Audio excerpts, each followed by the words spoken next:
अयोध्या सूर्य के नीचे चमकती है, सपनों और भाग्य का शहर।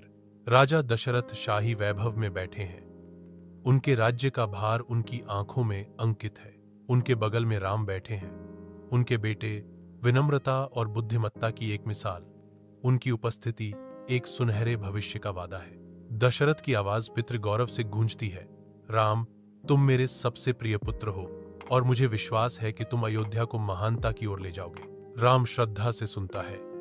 उसकी आंखों में पिता की अपेक्षाओं का भार और अपने राज्य के प्रति प्रेम झलकता है।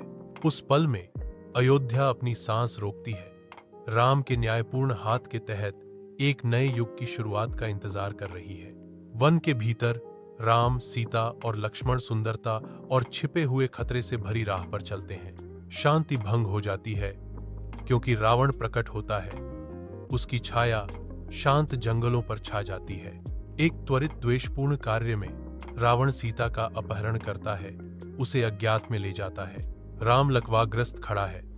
सीता की अनुपस्थिति की चुप्पी से जंगल गूंज रहा है। राम के भीतर क्रोध भड़क उठता है। क्रोध और दुहक का एक तूफान उसके दिल को खा जाता है।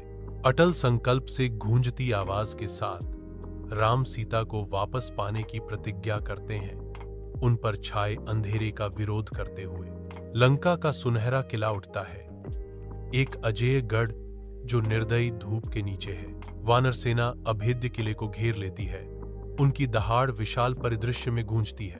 राम आगे बढ़ता है, उसकी निगाह अडिग है और उसकी आवाज गूंजती है, रावण, मैं तुम्हें चुनौती देने आया हूं। युद्ध शुरू होता है।